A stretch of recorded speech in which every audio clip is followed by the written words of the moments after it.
How to use Dictate in Microsoft Word. So first, you're going to open up the online Microsoft Word, and here you're going to click Dictate on the top right corner. Press Dictate.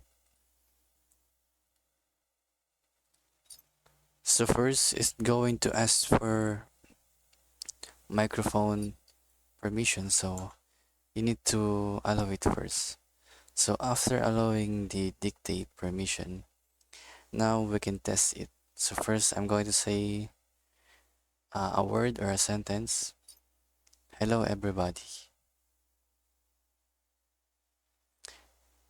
So as you can see, it automatically type the words that you speak or the words that you dictate.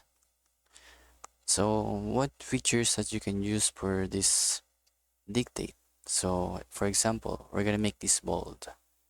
So just select it, press dictate, make this bold. So here, so it automatically make it bold, the letter bold.